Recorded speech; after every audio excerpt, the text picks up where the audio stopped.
ये जो हरिपुर में अब हुआ है, हरिपुर की जो हार है तहरीक इंसाफ के लिए, वो बहुत ज्यादा डेट्रीमेंटल साबित हो रही है, बहुत ज्यादा खतरनाक और तबाहकुन साबित हो रही है एज अ पार्टी। क्योंकि पहले तो इनको ये ख्याल था कि अच्छा कोई रिगिंग शिगिंग का मामला होगा, लेकिन जैसे जैसे वक्त गुजरता जा रहा है वो सारी पार्टी को ये समझ आ गई है कि यार ये तो रिगिंग हुई कोई नहीं है। क्योंकि 602 पोलिंग स्टेशन थे, तो 602 में जो लोग थे वो केपी के लोग थे, वो एम्प्लॉयज थे केपी के।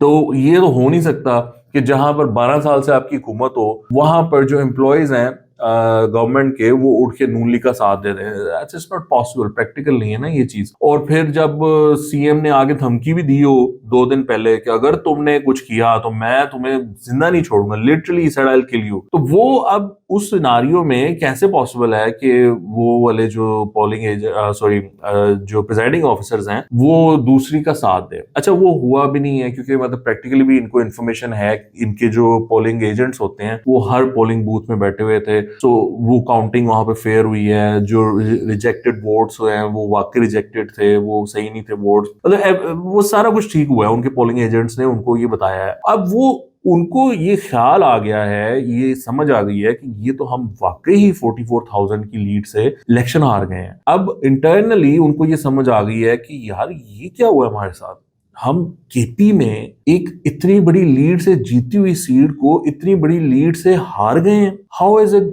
पॉसिबल? तो वो इस टाइम इस कश्मकश का शिकार है। They are trying to figure out कि ये क्या हुआ है।